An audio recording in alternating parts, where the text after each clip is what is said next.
So today's lesson is going to be on C clauses, and I think I mentioned that in our last class, but today it's going to be on C clauses. And what I wanted to bring to your attention is, a lot of times, and maybe you all don't never gave this a lot of thought, but when I say C clauses, I'm saying if, so if-then clauses, and keep in mind that I'm saying if, and when we say C without an accent, that's if. Yes, C is with an accent. So, and so just to clarify, I'm not saying yes clauses, I'm saying if clauses. And so you're going to notice that I'm going to write it with C as just a dot, so a dot over the I. And so these clauses are what I like personally so much about them is that they're hypotheticals, and you can create these.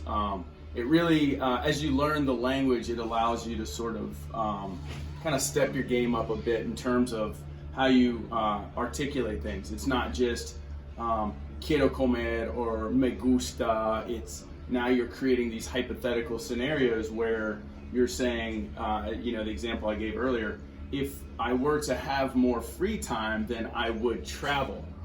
And you'll notice that there's sort of a formula, and I'm not gonna. While there's multiple ways of sort of crafting this, I'm going to try to stay consistent and show you sort of a formula. Now you'll hear it can be said in other ways, and I'll show you that, but for the sake of the class, I'm going to try to stay consistent with one sort of formula, if you will. And so just to review, with the C clauses, we have two components. We have the past subjunctive, also known as the imperfect subjunctive, and that's going to be I've sort of summarized it by saying ra, right? And then you have your conditional tense, which is going to be the infinitive, and then you add ia, ias, ia, iamos, ian to that. And so that's your conditional tense, and your translation is would. And so now I'm going to show you guys really quickly how to conjugate verbs into these two tenses.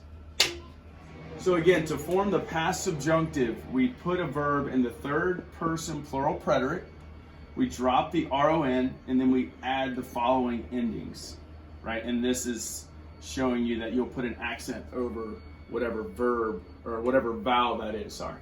And so let's do tener. Let's do one that's an irregular verb in the third person plural preterite.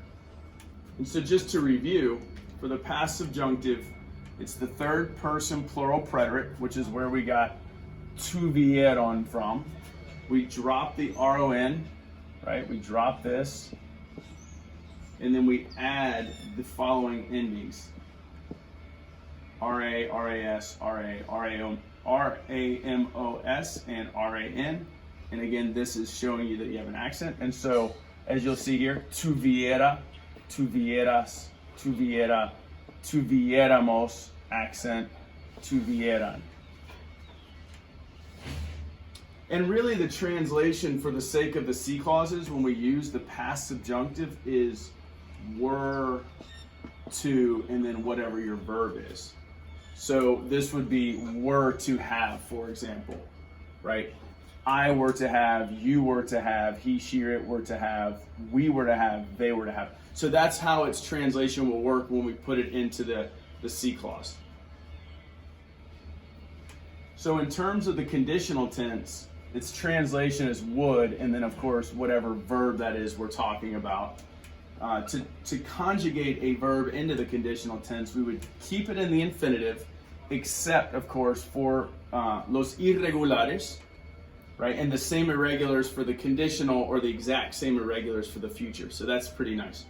And so in terms of the endings, you would add ia, ias, ia, iamos, ian. And all of these, as you can see, have an accent over the I. So we have three examples here of, not of the C clause, but of part of the C clause, which is the conditional tense. So we have three verbs here conjugated into the conditional tense. We have hacer, which is an irregular. We have decir, again, another irregular. And then bailar, which is normal, right? It's completely regular. And so for hacer, it's HAR. That's what makes it irregular. It's not hacería, for example. So you have haría, harías, haría, haríamos, harían. Decir, as you can see, it's D-I-R, and it becomes diría, dirías, diría, diríamos, and then dirían. So accent over the I. Bailar, again, very normal, very regular. So we just add our appropriate conjugations or appropriate endings to the infinitive. This being the infinitive, and then these being our endings. So, and we get bailaría, bailarías, bailaría, bailaríamos, bailarían. And again, for all of the regulars in the conditional, it's going to follow this exact same pattern. You just add the ending to the infinitive. So this is the formula. If will accompany the past subjunctive. And then, as I said, this is whatever you want to add after that, and I'll show you when we do some sample sentences.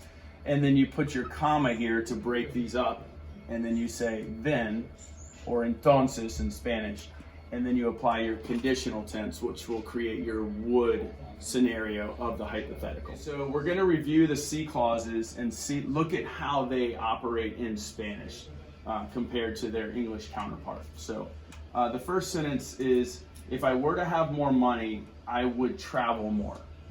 Si, again being paired with if, si yo tuviera más dinero, viajaría más. So notice we have our were to have here and then would travel here. So we have our past subjunctive paired with si, and then we have viajaría or would travel on the other side of the sentence, kind of completing our hypothetical.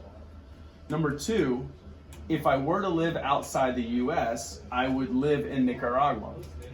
Si yo viviera, if I were to live fuera de los Estados Unidos, so fuera de is outside of. Si yo viviera fuera de los Estados Unidos, viviría en Nicaragua. So we have, again, were to live right here. If I were to live outside of the US, comma, I would live, let's write that in Spanish, in Nicaragua. And number three is, if we were not to be in quarantine, we would go to Starbucks. Si no estuviéramos en cuarentena, iríamos, iríamos a Starbucks. So again, if we were not to be, location, right? Because we're in a location, we're in cuarentena. Si no estuviéramos en cuarentena, iríamos a Starbucks.